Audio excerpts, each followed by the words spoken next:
நாமினேஷன first discuss பண்ணத ஏன் host கேட்கல? 2வது வந்து அவங்க ப்ரீ பிளான்டா தான் வந்து அவங்க குரூப்பே இருக்கக்கூடாதுன்னு சொல்லி தான் போனாங்க. அவங்க ஒரு குரூப்ல சேர்ந்துட்டாங்க. அதையும் கேட்கல. இது வந்து நேத்து அவர் ஹோஸ்ட் பண்ணி முடிச்சதுக்கு அப்புறமா வந்து நெறைய பேர் வந்து அந்த குறும்படங்கள வந்து போட்டு இந்த சைடு பார்வதிக்கு ஒரு குறும்படம் போதுன்னா, இந்த ஒரு படம் அவர் திருப்பி ஆமா நான் வேண்டுமே தான் அடிச்சேன்னு சொல்றத வந்து இவரு கேட்கிறாரு. நீங்க விக்ரம் கிட்ட வேண்டுமே அடிச்சேன்னு தானே சொன்னீங்க அப்படின்றத கேட்கிறாரு. ஆனா விக்ரம் அந்த இடத்துல என்ன வார்த்தைய யூஸ் பண்ணாருன்றத ஹோஸ்ட் ஏன் கட் பண்றாரு? ஓகே. சாண்ட்ரா பேசுனதையும் கேட்கல. விக்ரம் பேசுனதையும் கேட்கல. ஏன் சார் ஒரு சின்ன ஒரு குழந்தைக்கு ஆளு கேட்டீங்களே ஒரு சார். ஆளு குழம்புக்கு கேட்டாங்க. குழம்புக்கு ஒரு ஆளு கேட்டீங்க. வாயில மிதிக்கலையான்னு கேக்குறாரு. ஒரு ஆள் அதுதான் நீ சொல்றேன். ஏன் கழுத்துல கழுத்திலே கழுத்துல வெடிச்சு மிதிக்கல? ஒரேடியா போயிட்டு இருக்கணும் அப்படின்றாரு. அதெல்லாம் என்ன மாதிரி ஒரு பேச்சு? ஏன் சார் நீங்க அத ஏன் பாயிண்ட் பண்ணி கேட்கலன்றது என்னுடைய கருத்து.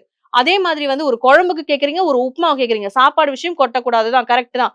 எல்லாம் ஒரு குழம்புக்கு அந்த பொண்ண நிக்க வச்சு, "நீ ஏன் பார்வதி இன்னொரு வாட்டி நீங்க இத பண்ணாதீங்க" அப்படின்னு சொல்ற நீங்க, ஒருத்தர் கழுத்திலேயே மிதிப்பேன்னு சொல்றாரு.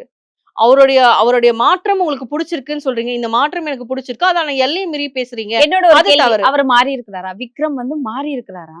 விக்ரம் மாறி இருக்காரு. நான் என்ன இல்லன்னு சொல்ல விஷயத்துல மாட்டேன். மாறி இருக்கிறாரு? ஏன்னா, அதான் சொல்றேனே அவருக்கு சூடு சொரணை இல்லன்னு பிக் பாஸ் சொல்ட்டாரு.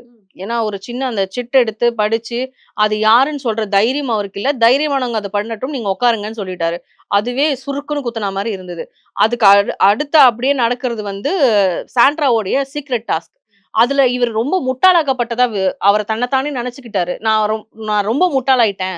நான் அமைதியா இருந்து, நான் வந்து அமைதியா இருக்க மாரி இங்க பெர்ஃபார்மன்ஸ் பண்ணி, நான் ரொம்ப குட் பெர்சனா இருக்க ட்ரை பண்ணி, நான் ரொம்ப முட்டாளாயிட்டேன். அப்ப நான் வந்து என்னுடைய இன்னொரு முகத்த, உண்மையான முகத்த நான் எடுத்துட்டு வரேன்னு சொல்லி தான், லாஸ்ட் வீக் விக்ரம் வந்து பயங்கரமா பிளாஸ்ட் அந்த ஆனாரு. உண்மையான முகத்தை ஏன் பார்வதி கிட்ட மட்டும் ஆ காமிக்கணும்? அவங்க அததான் நானும் கேக்குறாங்க. கேட்கிறேன். பார்வதி கேக்குறாங்க. ஏன்பா என்கிட்ட மட்டும் வர? எஸ். எல்லார்கிட்டயும் எல்லார்கிட்டயுமே காட்டு. கேட்டா அதுக்கு ஒரு ரீசன் அவரு சொல்றாரு. என்கிட்ட யார் எப்படி பேசுறாங்களோ அதுக்கு ஏத்த மாரி தான் நான் பேசுவேன் அப்படிங்கிறாரு. ஏன் எனக்கு ஒரே ஒரு கேள்வி தான். பார்வதி மட்டும் தான் உங்ககிட்ட அப்படி பேசுனாங்களா? திவ்யா பேசலையா? சாண்ட்ரா பேசலையா? ஏன் அவங்கள எதிர்க்க நின்னு உங்களால அடிக்க முடியல? அவங்களுடைய துணை உங்களுக்கு தேவையா? பார்வதி ஆல்ரெடி வந்து வெளியில பார்வதி கிட்ட பேசினா நம்ம ஃபேமஸ் ஆயிடுவோன்றதுக்காக பேசுனீங்களான்னு கேட்கிறேன் நான்.